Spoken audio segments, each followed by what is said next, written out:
I, Victoria Materi, hereby dub by the power vested in me by hours, years, months of reading, watching, listening, writing, studying, this summer 2025, the summer of seduction. Thank you so much for watching. If you clicked on this video, I'm so excited for you. And the same way I would be so excited for me when I first started this journey, because it's so exciting. Let's really talk about seduction first and foremost. I would like for you to reframe the way you see seduction, because anytime people talk about seduction, it's immediately always like, oh my God, sex is the first thing that comes to mind, which is fair because there is a sexual component, but not in the ways that you're thinking about it. So, is there something in my hair? Do you see that? Lord, let me tell you the ways in which I view seduction, or better yet, the ways seduction has helped me, how I feel about it.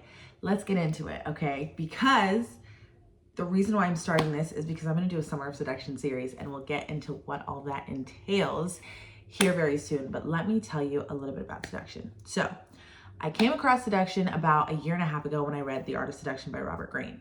And I felt so seen by it in the most subconscious shadow way. And I couldn't really figure out why. And as I was reading, it was because it felt like some kind of freedom. It felt like something was allowing me to be calculated and to be sensual and to be powerful. It was like there was a way to power that felt right for me. And I loved that. I love that. I love that. I love that. And there are so many facets to seduction that solve some issues that women, and I'm coming at this from a Black woman's point, so I'll say specifically Black women, obstacles that they face in the real world. For example, there is this stigma or there's this feeling that Black women will get that when you're selfish, you're the worst, right? You're like, oh, you need to give and give and give and give and give and give and give until you get some disease at 56 and die early. That's how I feel. That's how I feel. Or there's also this subconscious thing that they impress upon you from a young age, that you're not allowed to want power, or when you do want power, you will be denied access wherever you go. And it's like there's only one way to get this power if you're a Black woman, and that power will always be monitored, or it has to be allowed by somebody else, or there's what is this called? There's what is this? Railways. There's safeguards, rail guards. It just always feels so restricted. Everything feels so restricted. It's like you can't ever be the most powerful version of yourself because everybody's so fucking scared of it. Why is that? That shit is weird as fuck. But you know what? We'll talk about racism, capitalism, patriarchy later on in our series, and we'll talk about how seduction can kind of help you bypass those things, and if not bypass them, transmute them. That's what I really actually love about seduction. It's such a tool for transmutation. This is really just a chat. And if you're following me, follow me, and take your notes. I beg. We'll get to the summer part of things. But for now, understand and take your notes, okay? Let's talk about seduction and transmutation. How many times have you felt so sexualized in your workplace, in your friend groups, in public? And there's just so many times when especially as a Black woman, you feel so hypersexualized, and it feels sometimes like an attack. Like, you want me to be this, and therefore now I either have to be that, or now I have to fight against that. And it's so annoying because it's like, how you gonna come to my court and now I have to fight? I have to be something else that I'm not. Or if you do feel like a very sexual being, it's like, damn, now I'm a sexual being on your terms and not mine. Seduction, it's so good for the transmutation of that feeling, and for the feeling that you won't be allowed power because of the way other people see power and the way other people think that what your power should look like. Let's get into it, okay? When we go from seduction at a historical angle, from a historical point, okay, the first person everybody thinks of is Cleopatra. Hey, my girl Cleo. I love that girl down. Cleopatra was a siren, the most known of every seductive archetype. She was a siren. And let me tell you something. What did she do for her people? What did she do for her country? What did she do for history? Using her own powers of seduction. Because whenever she became a queen, whenever she began her plan, her plots to become a queen, she was 14. She was 14. You know what I'm saying? And of course, like, age is like a little bit relative and different at that time. So like a 14-year-old is probably a little bit more developed mentally and like emotionally than a 14-year-old now. Well, actually, with all this technology, girl, you never really know. But she was smart enough to look at the world around her and go, ooh, you guys are only gonna let me express and maneuver in A, B, C, and D ways. I see how much you guys pedestal my sexuality, my curves, my thoughts, my feelings, my body as a woman. And I'm going to take the way that you pedestal that, take the way that you feel it right to that, and I'm gonna weaponize it right back against you to get what the fuck I want. Now, what level of transmutation is that? What level of transmutation is that? Hey, Jesus Christ. Now, oh God, I really actually love Cleopatra down. Everything that she really did, the way that she expanded her country, the way that she expanded her country, the way that she expanded her trade, the way that she expanded her currency. Yo, go look up. Everyone wants to talk about, oh, Cleopatra and Mark Antony, Cleopatra and Mark Antony. Go look at what was going on in Egypt at the time. Go look at how much she progressed that country at the time. Leave her relationship out of it, which you really can't because that's kind of part of the seduction part of things, but we'll get into that later. Let's talk about Kimbavita. This was, hey, when we talk about Bakongo, Kimbavita was a prophetess, okay? Another one, she was young. Well, how old? She was like 13 when she started her journey. Man, they were starting them young. And look at us. I'm assuming everyone who's watching is like in their 20s.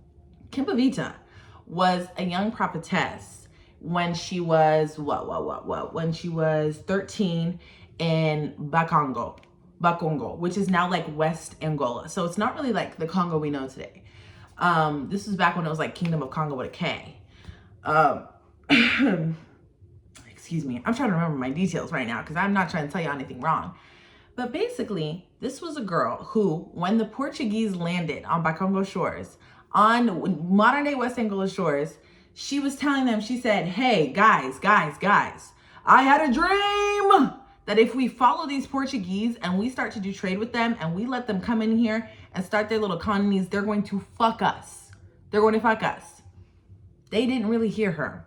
So you know what she did? She used the art of seduction. And I love making these connections because her seduction wasn't at all sexual. It had nothing to do with sexuality and it had nothing to do with relationships. As a matter of fact, she preached abstinence and notoriously took no lover, but she was still a seductress. And that's what we're going to get into today. Seduction can look like so many different forms.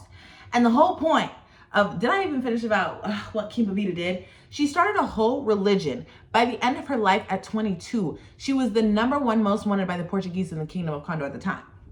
Yeah, because she was convincing so many people. She had so many followers. She had the second largest army. Do you hear me? Before the age of 22, this girl had an army based off of her beliefs, based off of how selfish she was. Do you know how selfish you have to be to create a religion? You have to believe that what you think, that the thoughts that you put together are the only correct thing to create a religion and make hundreds of thousands of people follow it based off what's only in your mind alone.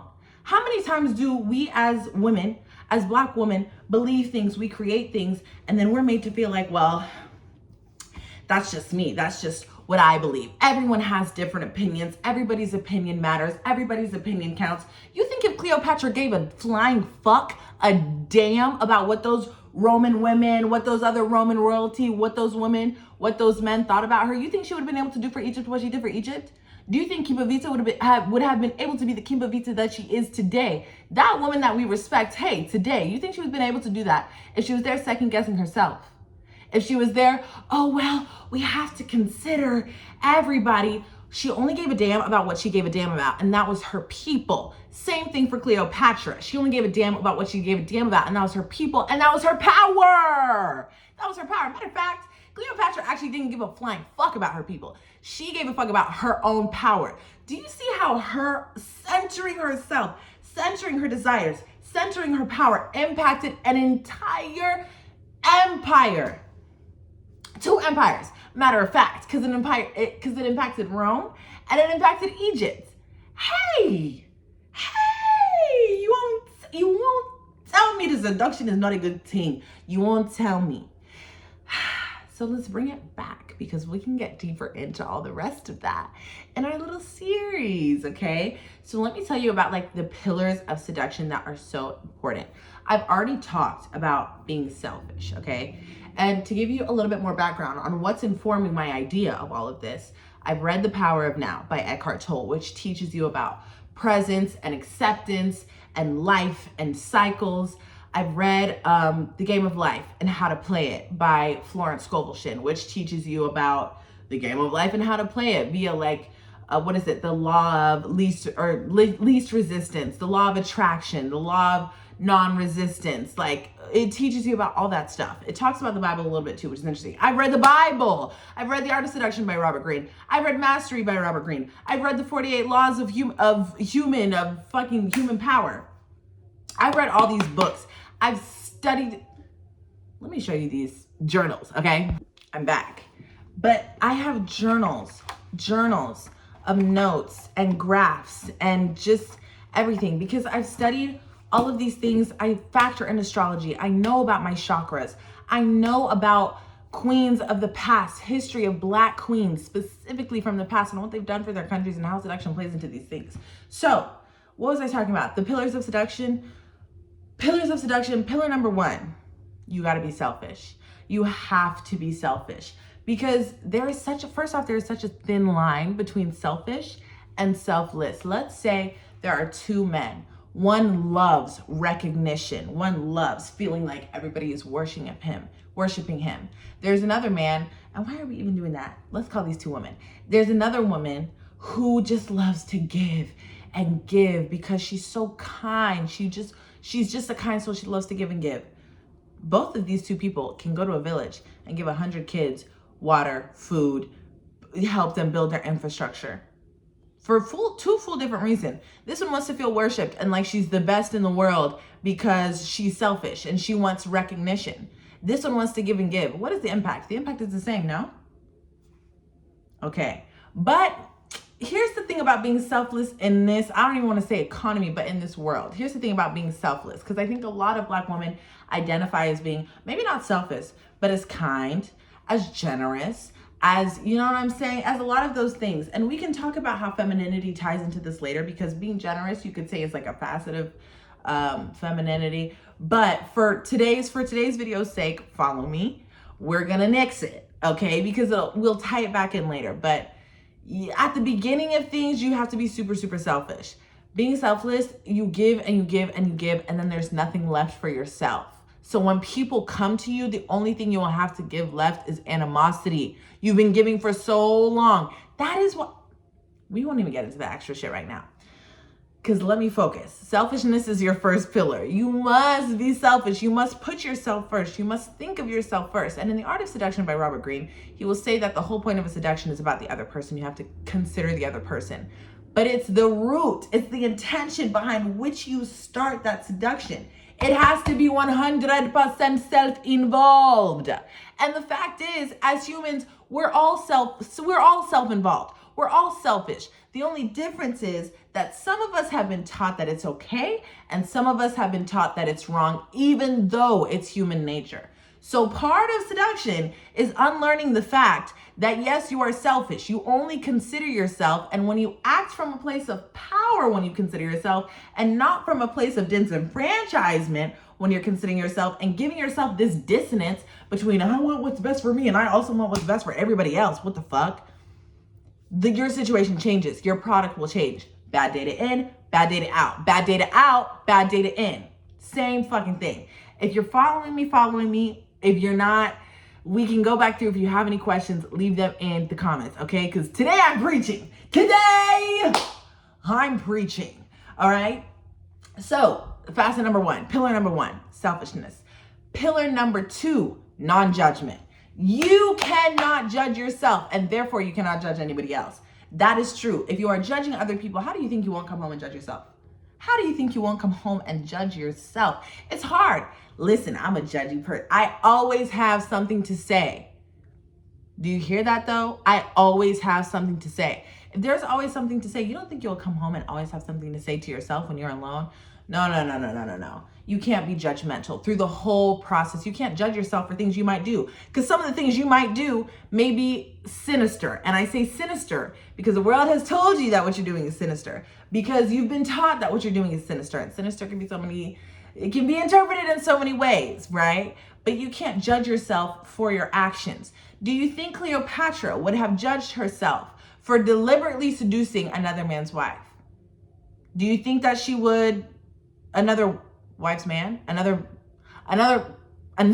wife's husband? What do you think would have happened had she come home and been like, I shouldn't have done that. Oh my gosh. The next time she would have seen him, she would have carried that insecurity there. Do you think Egypt would be where it was at the time had she judged herself for every single one of her actions, for every single move she made?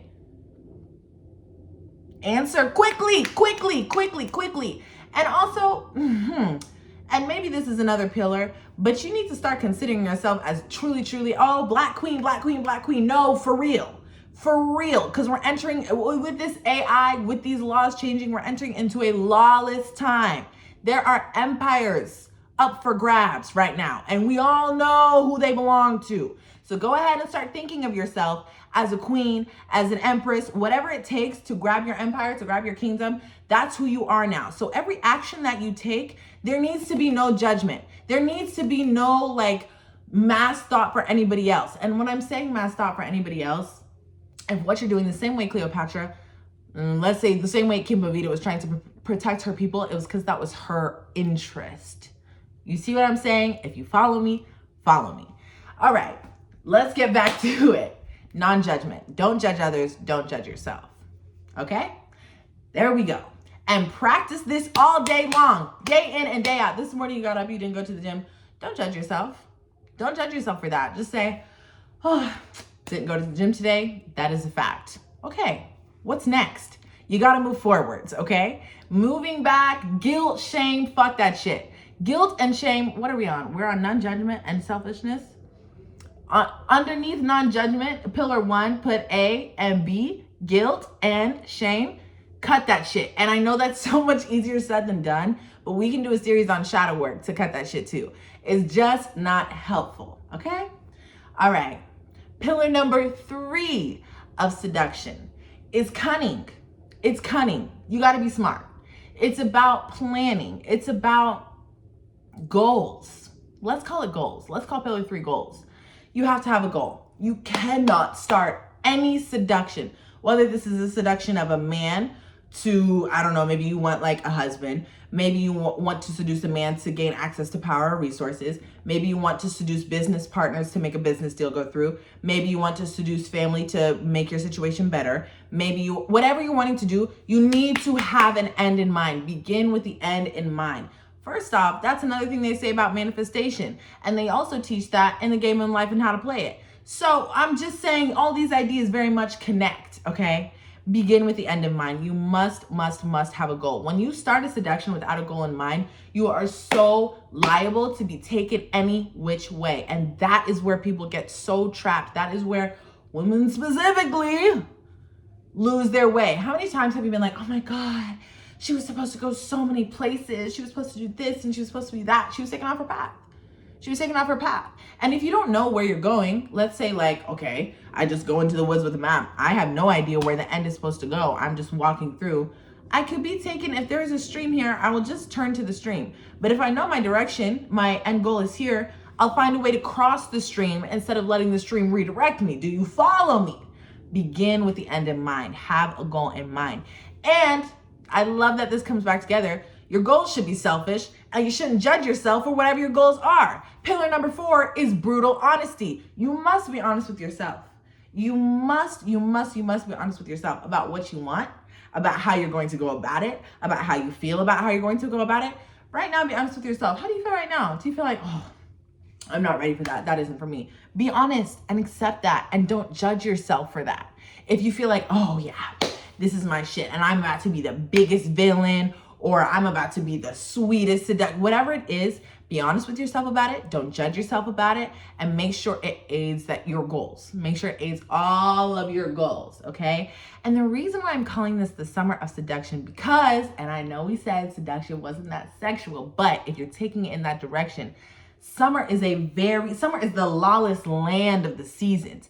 Anything is up for grabs. Everybody is doing everything. You know what happens when everybody's doing this? The one person who knows how to control, I'll take this, I'll take this, I'll take this. This will go here, this will go here, this will go here. Come wintertime, you'll be the most powerful person you know. Like, believe me. Anyway, and so, what was I saying? Yes, summer's a very sexual time. Summertime, these men are coming to you. Hey, baby, let me, take my phone number, take this, take this, take this. You don't think you should transmute that. You're just taking things as they're coming. You're just going about where everybody is leading you. You're just following the streams. Have some direction. Utilize what's around you. 100% you can do it. Okay, pillar number 5, what did we say? We said selfishness, non-judgment, honesty, and goals and direction. Number 5, what even is number 5? Because I feel like those are really the 4 main pillars. But let's do a 5th one, just to really number 5 is self-control. That's another thing I love about seduction. It teaches you self-control in like a fun frame. Well, for me, seduction is so it just matches my brain, the way my brain works. I love it. I love it. I love it. I love it. Self-control.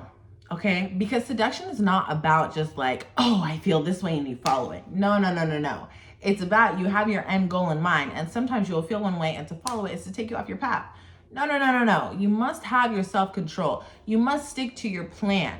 You must understand this whole following any which way the world takes you. That's not life. You are the creator in your own life. You're the creator of your own reality. You are the king of your own kingdom. You are the queen of your own queendom. You're the emperor of your own empire. But your empire is your reality, is your world, is your relationships, is your businesses. That's what it is. You create all that shit. Where did I go with that for self-control? Oh, you must have self-control when you're directing something of this proportion. You cannot be taken any which way, and self-control is so important to that. So we can talk about this summer. We'll talk about food. We'll talk about eating. We'll talk about chakra. We'll talk about seduction. We'll talk about dating. And I know I keep putting those two together, but understand that they don't have to be together. And we can talk about seduction in business.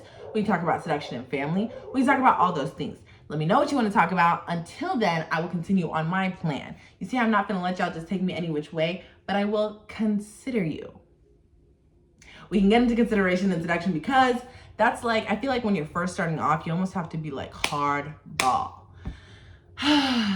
Anyway, if you have enjoyed this video, leave a like, leave a comment. On my Substack, which I will link down below, I have the Black Girl's Beginner Guide to Man Eating and Seducing. I believe is the full title, but I may have shortened it on my Substack. And that is just a quick, brief little guide. It's a quick little, here you go, A, B, C, D, G, E, F. This is how to seduce a man one way with no end goal in mind. But what we're really going to cover is how to figure out what your goal is. We'll get to that. We'll figure out what your goal is. We'll talk about your childhood role models, what that means for you now. We'll talk about your chakras. We'll talk about your Venus sign, all of those kinds of stuff. We'll talk about that, and then how that adds up to the person that you want to be. And then we'll talk about how to use seduction, and how to use seduction this summer to either reach that person, become that person now, because if we're talking about the game of life and how to play it, you are already that person. It's about maintenance now. If you follow me, follow me. But yeah, we're actually going to end that video here today, because I feel like that is my ministry. And I really hope you enjoyed. I hope the girlies really are just going to get this. And you know what? I'm setting the intention that the people who are ready to receive this will be ready to receive this. And the people that are not, this video will be here when you are ready. So thank you. Love you. Like, subscribe. My camera is moving, and I think it has been this whole time. Ciao, Bella. We'll see you soon. Next week, our 2nd episode of the Summer of Seduction. Let's talk wardrobe. Bye.